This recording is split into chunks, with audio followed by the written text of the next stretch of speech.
Welcome. We gather here together to train our hearts and minds on a place and a time kin to our own.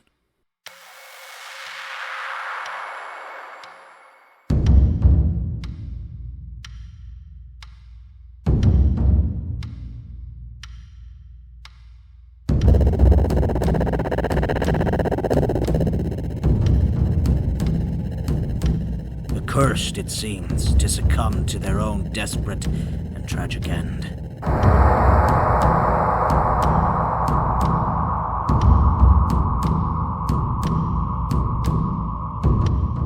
They call, and we hear them.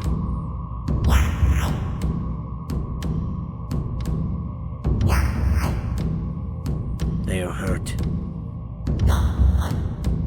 and we accept their pain.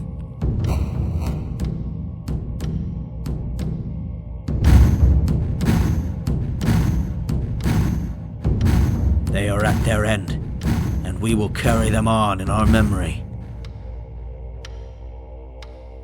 Bear witness to the Voices from the Umbra.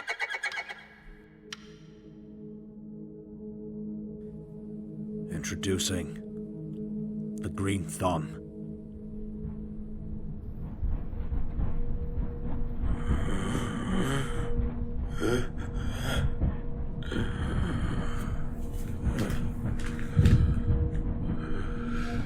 This message is intended for the world, and it will be the last message I ever send. I have been welcomed into the belly of the beast. My future is set before me in 2 straight lines of steel.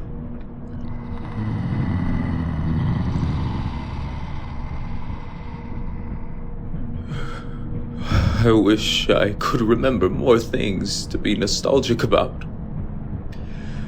There are only memories at the end, and for some reason I'm having a hard time holding on to memories.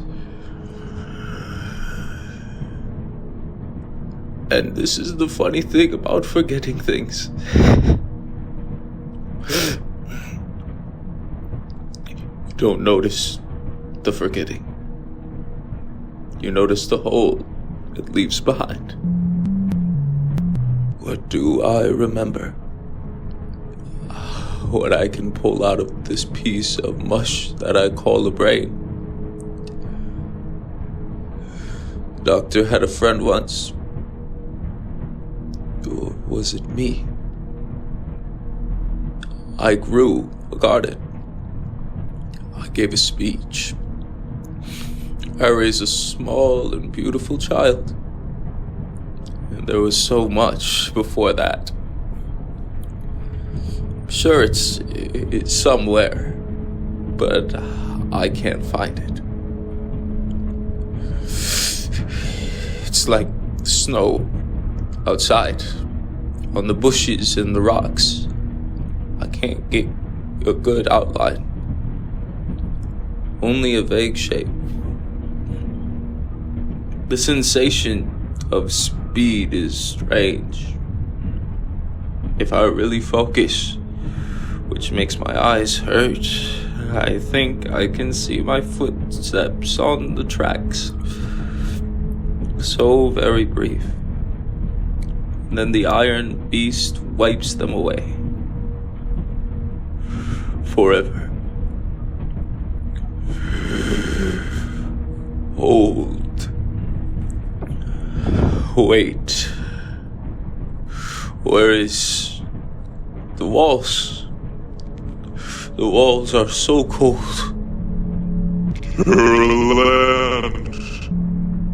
The walls aren't supposed to be cold. Not while the beast is alive. Not while Carol Ann is inside. But where did she?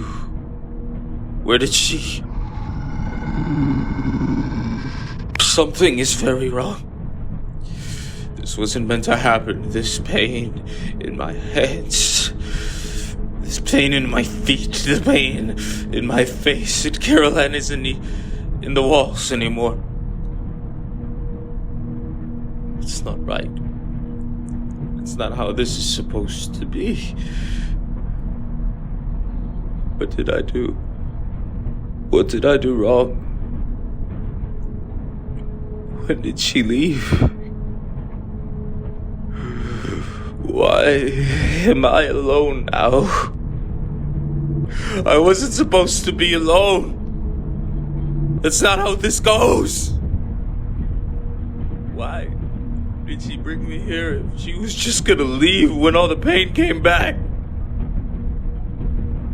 I think the vibration of the beast is breaking my feet. I think they got too cold and they froze, and now they're being broken apart.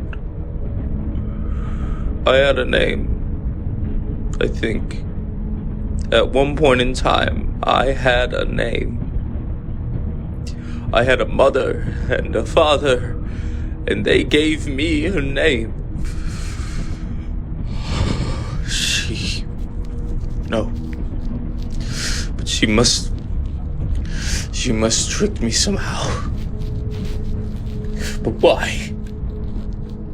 They did it. There was a reason. There was a reason. I didn't see. I wasn't with them when everybody started to turn into each other. Because I was the doctor. And he's not my mother or my father. There was a reason I wasn't with them. She knew what she was doing. I think she knew how this was ending when she stopped talking and started laughing, or even before. Maybe when it broke that boy's head on the bricks. Maybe when we burned the food. Maybe when one of my gardens burned.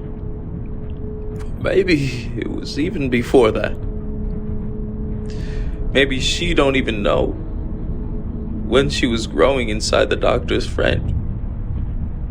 Fed on drippings of gasoline, sucked from the hoses through broken lips by a madman. She knew what she was doing. I remember being sent away, not knowing why it happened. My life just mirrored itself before the end of the world and after it, and I didn't even notice. Too busy tending to my garden. I suppose that means I must have kicked a ladder down in the past, or burnt food, or watched a man try to pull a knife out of his own head. That would explain why I was so good at everything. That would explain why he was the doctor instead of the man, instead of the friend. I can't touch the controls because my hands don't work right. And whenever I pressure on them, it feels like I'm putting them in fire. My body is giving up from the outside in. I can't touch anything anymore without it hurting. But I sure wish I could. I'm fine with dying. I just don't want to die alone. I really wish I could have seen the spring. See the green come back to the world. Everything is so gray and white, and I'm getting black all around the edges. I wonder how much longer. I wonder how many boards they've taken. I wonder what they did with the doctor's body. The ground has to be too frozen to dig. Maybe they burned it. If they didn't, I'm about to. The blood froze from my face, and it dripped onto the frozen thing that was my hand. And the frozen thing that was my hand has been resting on the metal, and I think they froze together. That's not good. I don't know how Carol Ann took the heat away. I'm sitting in the beast of fire, but everything is cold. I can't even get up. So the end is a mystery, even to me. This time of it anyway. The options are pretty clear. Either the wreck kills me, or the explosion shortly after. What if I didn't blow up? That'd be a pretty fitting ending. But I don't think that's possible. That just doesn't seem to be how things go. God damn, Carol Ann. Want to hate her! But hate is a feeling. And all my feelings are going away. Piece by piece. You know, it's really not fair when you think about it. All I wanted to do with my entire life was tend to my garden. And yet, here I am. But that doesn't matter anymore. Because fair only means anything when you have somebody to compare yourself to. And I am very alone. We have to be close now. We're definitely moving fast enough. Too fast, really. Something could have happened. Something could happen. This could be dangerous. Oops. It's a real shame about my garden.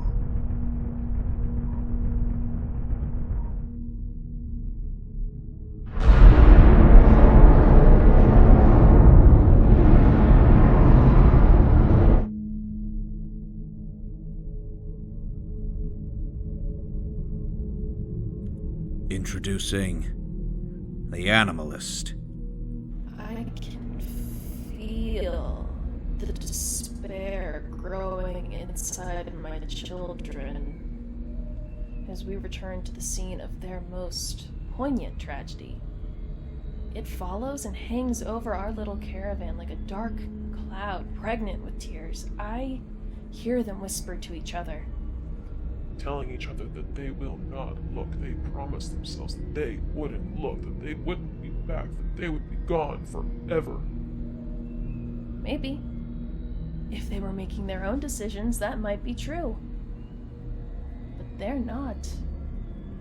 After you've handed control of your life to another, you don't get to whine and moan about what they do with it. It does no good. I should know.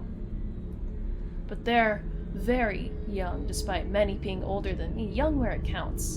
In the soul. In the grit? In the slime? Very naive. They'll learn. What is a mother but the very first teacher? And this mother loves to teach her children about the world. Introducing the Homebody. I finished my drawing. It's not good, but it's done. And now I have nothing to do.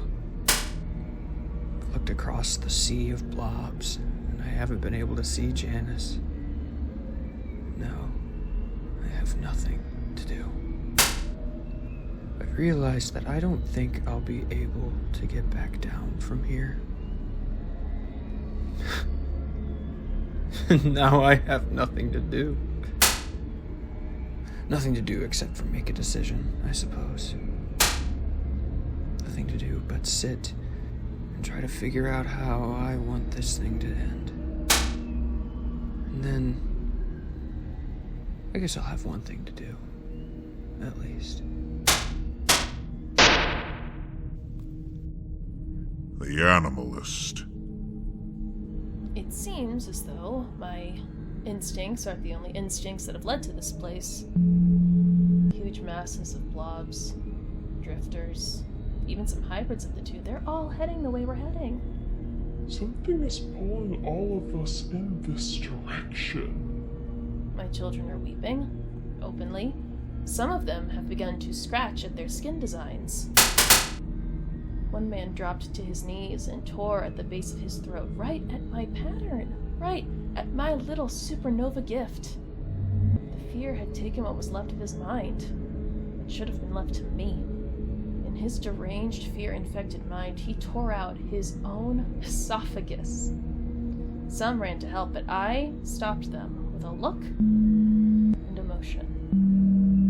I came down from my throne and I brought his face close to mine, and I reached into his mouth with my teeth, and I grabbed his tongue and ripped that from him too.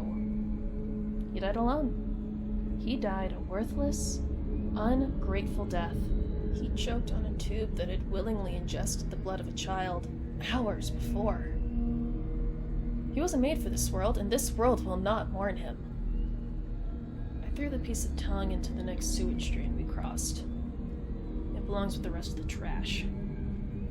I couldn't even bring myself to consume it. That weakness would have made me sick. The Homebody.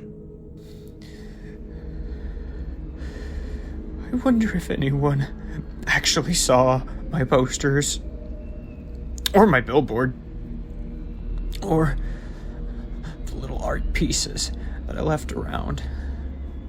I wonder if anybody has noticed me, I guess.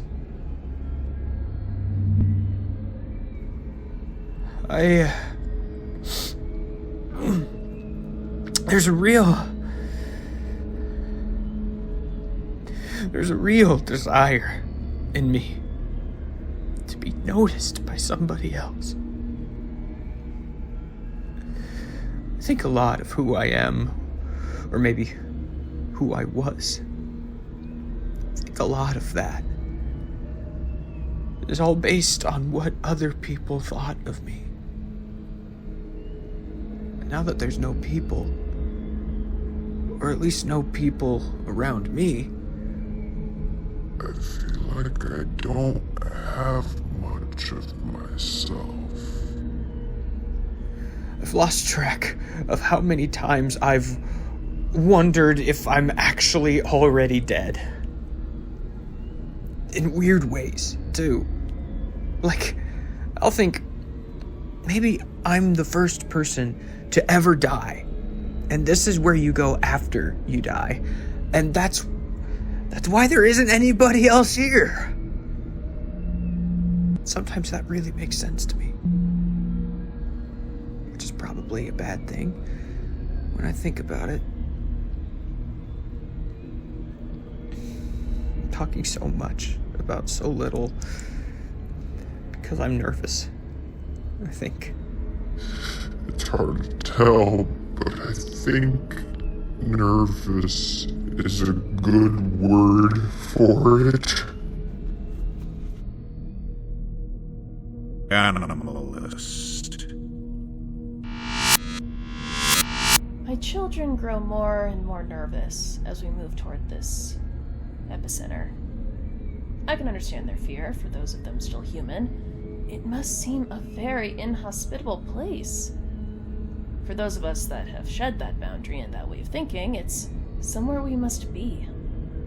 The large streets deliver us to smaller streets, and the crowd of blobs, and drifters, and other things grows thicker around us. Several times we've been forced to backtrack briefly and go around these blockades made of flesh.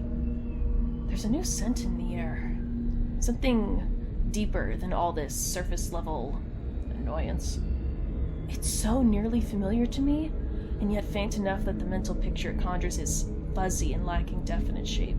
But beneath that is The high and fierce scent of the man. almost completely hidden in all of the confusion, but not completely. He came this way, and he lies ahead. And his fear will lead me to him like a searchlight in the fog. Homebody. I kind of always thought it would be the other way around. That when you were about to end it all, it was kind of an inside-out decision. No matter how much goodness was on the outside all around you, From the inside out, you were just gray and dead. and those pieces of you never got to see the sun, so nothing could ever grow there. Dying from the inside out. But the weird thing about it is that I've had nothing. Less than nothing, even. If there's more after this, I owe some big debts that I can't ever pay off, I think. But I've had nothing. At most. Nothing. For so long. My son has been inside me, where the grayness and the deadness of the world can't get at it. Must have been. Why else leave home, right? Why else draw stupid little fucking drawings nobody cares about? Why ever get up off that fence? But I'm looking down inside myself, and there isn't anything shining in there anymore. And there's nothing shining on the outside, and the whole world is just very dark. It's a real shame that this kind of clear thinking is only coming now. I could have used some of this. What the hell is the word for it? Perspective. But shit. I guess I never really climbed before and stopped to take a look at things. And a good vantage point helps with perspective, I suppose. I figured out what the blobs are crawling all over down there. It's the remains of a train that derailed. Like the bones of a metal snake.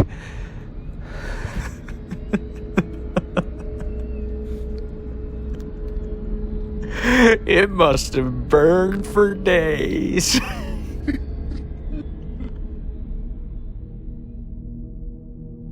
Introducing Animalist. There he is. After all this time, on top of a tower, surrounded by monsters. He's finally trapped. And now I want him.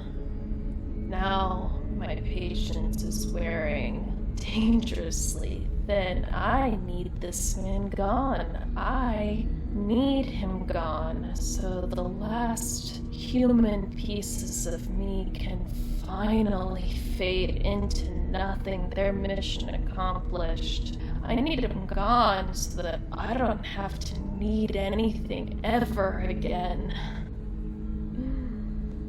Finally. He's looking at me. Introducing Homebody. In the daytime. I never expected they'd come in the daytime. But I guess day and night don't mean much now. It's just a forever twilight. One rising sun, one setting sun. My back is up against one. And across the field, I don't know where the buildings went or the trees went. Where did the trees go? across the field is the thing in the trees. Only it doesn't have trees anymore. It's got the sun behind it. It looks like a starving deer. I can see its ribs, but I can't even see my hands. But I'm not gonna hide from it or run from it. I'm gonna stand.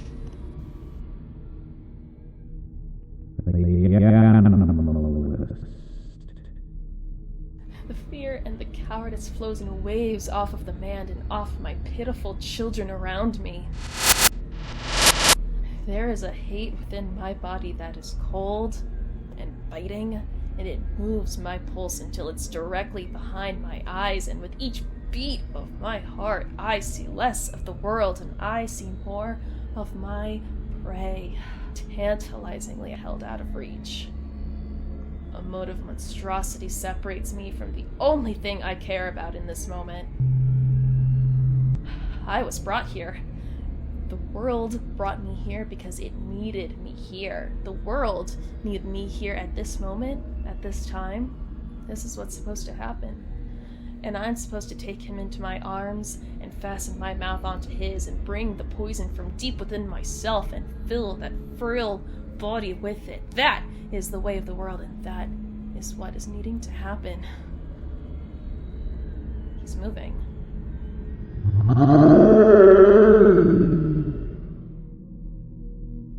Introducing the Homebody. It's almost funny. I thought I was on a tower. But I'm on an island. I must be. Because when I look over the side, all I can see is the water.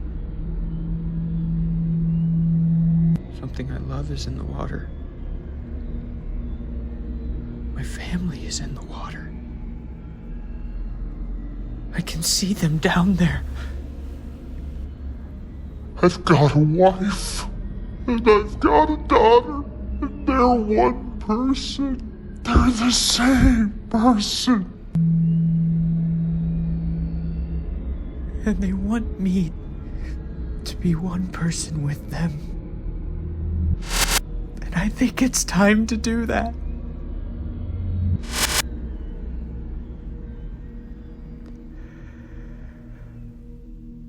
I just love my family. Introducing the Animalist. The coward chose to fall, and we will burn everything we see here. It burned once, and now it'll burn again. Everything we see dies. For me. Everything dies for me.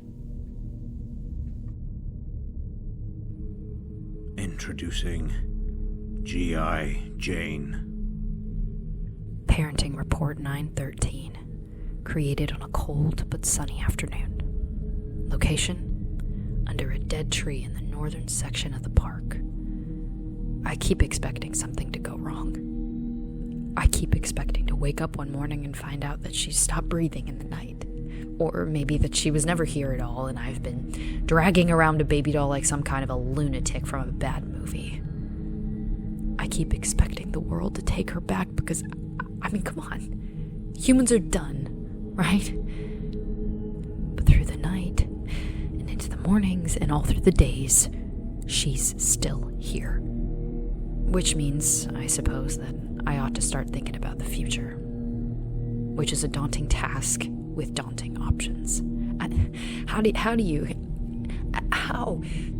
Just how? In a world that gets crueler by the day, colder by the minute, in a world that takes pieces from you as you move through it like the world itself is sandpaper. And then I look at her, how? What am I supposed to do? This isn't the kind of place that you bring a child into. That's not what you do. That's just mean. It's so mean. You weren't supposed to be here. Do you know that? Whoever made you, they fucked up in a big way. In a real big way. What the fuck were they thinking, huh? Can you tell me that? Did they ever tell you? The goddamn future. God, think about the future. Gotta think about things like food and water for this little thing. Stupid humans. We can't even eat real food early on. Gotta find special food. Gotta find clean water instead of the shit I've been drinking. I'm made for this world. She's made for a much better one. Gotta think about how to keep warm. Winter's here. It's already cold, but it's gonna get worse when the snow falls. It always does. Everything is wet and cold. Cold and wet. Wet and cold. Maybe they thought leaving her would be the kindest death they could offer. In which case I'd call them weak, but my feelings in all of this really don't matter. Maybe they laid her down and just thought, in a day or two, maybe sooner, it'll be done. But people didn't think about how long a day or two is when you've been alive such a short time. Better to end it quickly. They had the guns, they had the knives, they just didn't have the willpower. Somebody didn't have the balls to do what needed to be done. It's an option for the future, I suppose. Eliminate it. Cancel the future. Her first, then me. It's a possibility. It's always a possibility. If I'm honest, it's probably what I should have done when I found her, but I'm weak too. If there's anything we know about me, we know that I'm weak too. I think we have to start walking. Both today and in general. It's getting dark and it's also getting cold. We need to do our little migration south. Granted, we don't have as far to travel as birds, but if it gets us away from the poison at the top of this island, maybe that'll be enough. Enough for a start, at least. The walk can be an education, too. I can tell her a little bit of my story so that she knows something about this stranger that ruined her life and took her from her bed. I can show her my old safe house if it didn't burn too badly, and I can tell her about the pieces of fiction that my mind would conjure up just to get me through the days.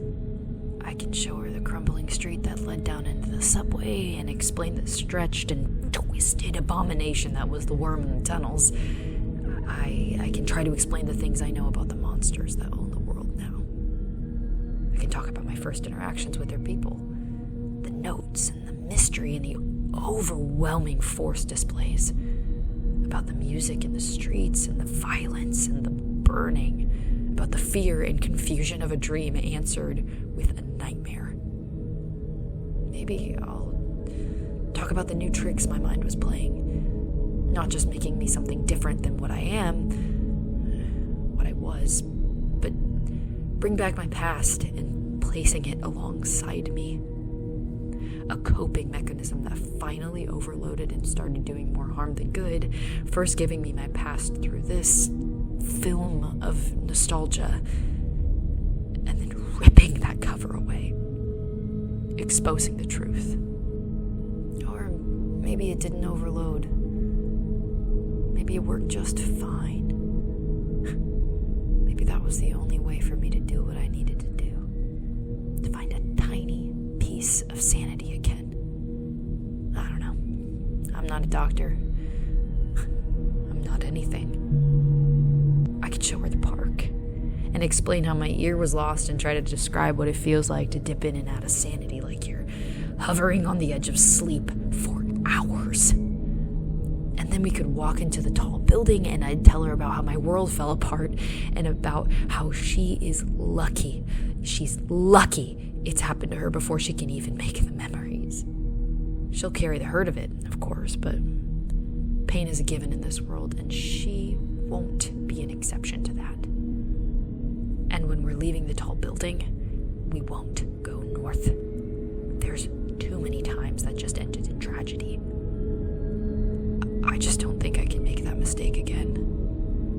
Maybe we stay in the park for a little while, depending on the weather, but most likely we'll just head south. Maybe try to find a boat that wasn't destroyed or stolen back when everything went to shit. Maybe we find one, maybe not. I hope we do.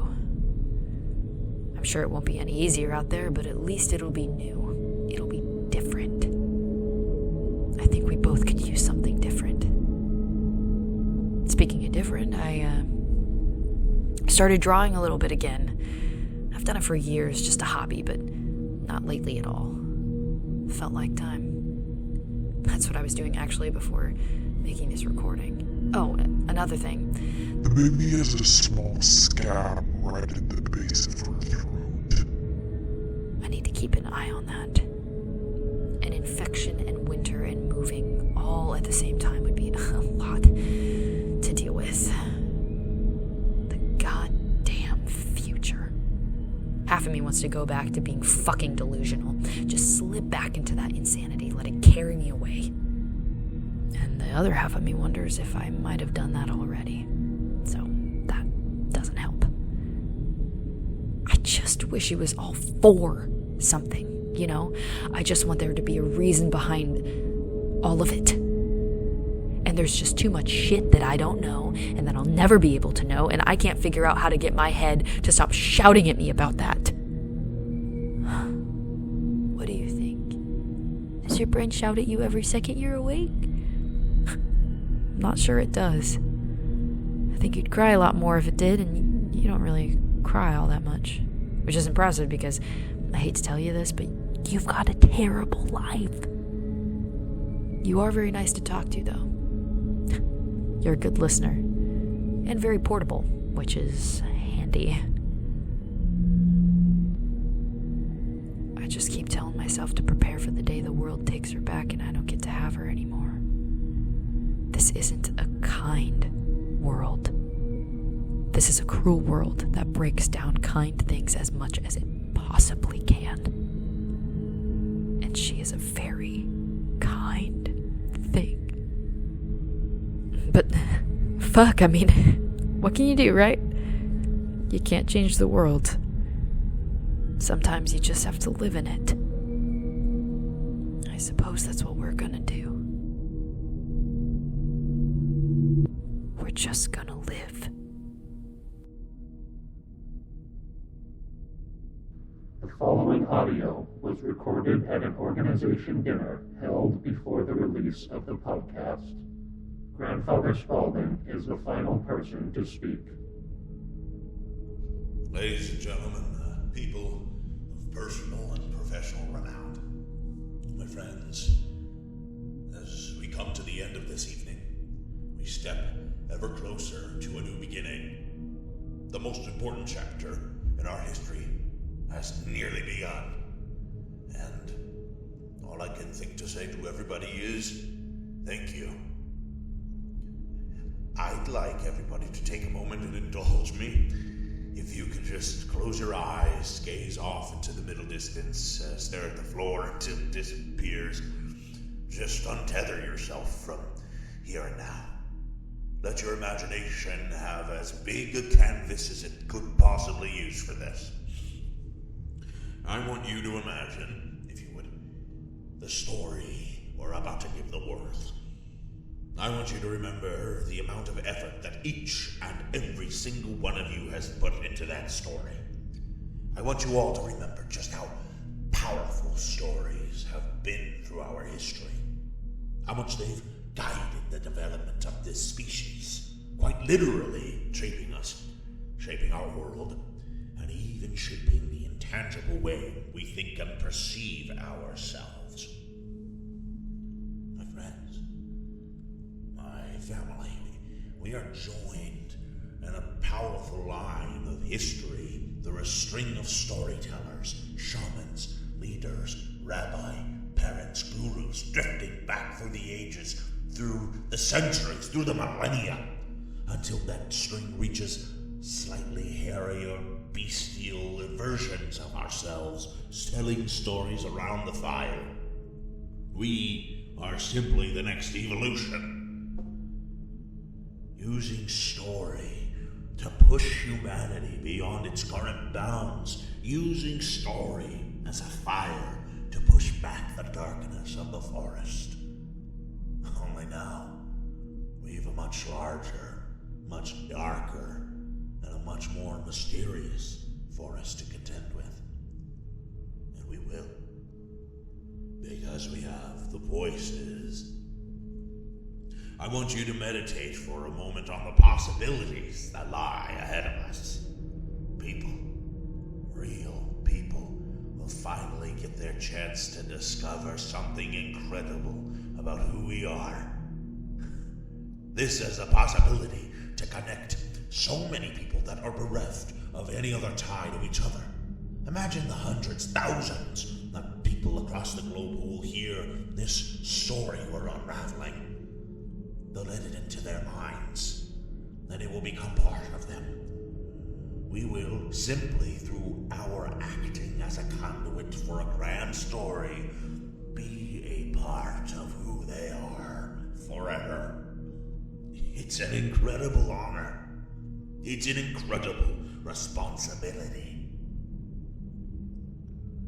But as I look out at you this evening, I know, as well as you do, that we can shoulder this burden. Not many people know this, but Atlas, underneath the world, smiles through the pain. He has been given a great weight for his back, as have all of we. But he knows the truth. If the weight of the world doesn't crush you, it's because it has made you strong. But those are poetic images and fancy musings. And there will be time enough for that later. Real plainly now, showing the true face of my humble beginnings, let me just say this. No matter what we do from here on out, it must be done with love. We are not so great that we can assume great power will not corrupt us. And so, we must constantly strive to do our duty. And do it always with love. I fear what might happen to us if we lose sight of that. I think my fears are unfounded, but I'd like that thought to be reinforced every single day. And I'm sure it will be. For the end of the evening, we have a special treat. Claudia has worked up a little something on the guitar for everybody, and she played a little bit for me earlier today, and I think you are all going to love it. Thank you, everybody. I think this is going to be an incredible year for all of us. All right, Claudia, it's all yours.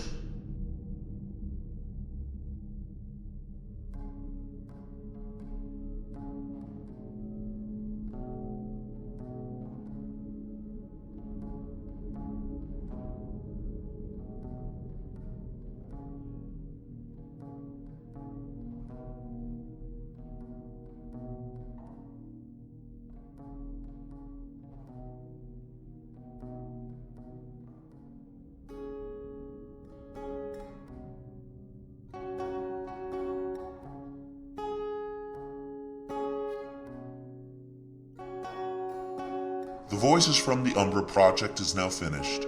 Thank you for joining us. It's time we shatter the illusion and let it all fade to dust.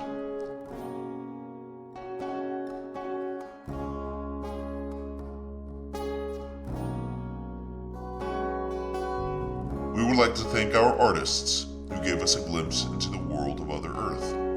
They are Chase Knueven and Kelsey Potter.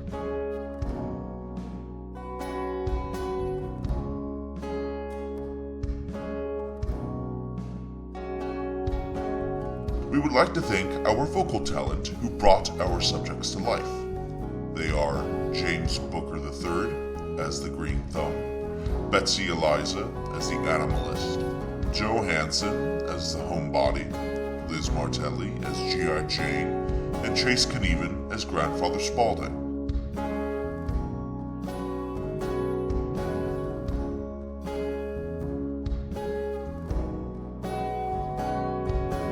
The Voices from the Umbra project was written, directed, and edited by Alexander Wolf and Edward Hoffman.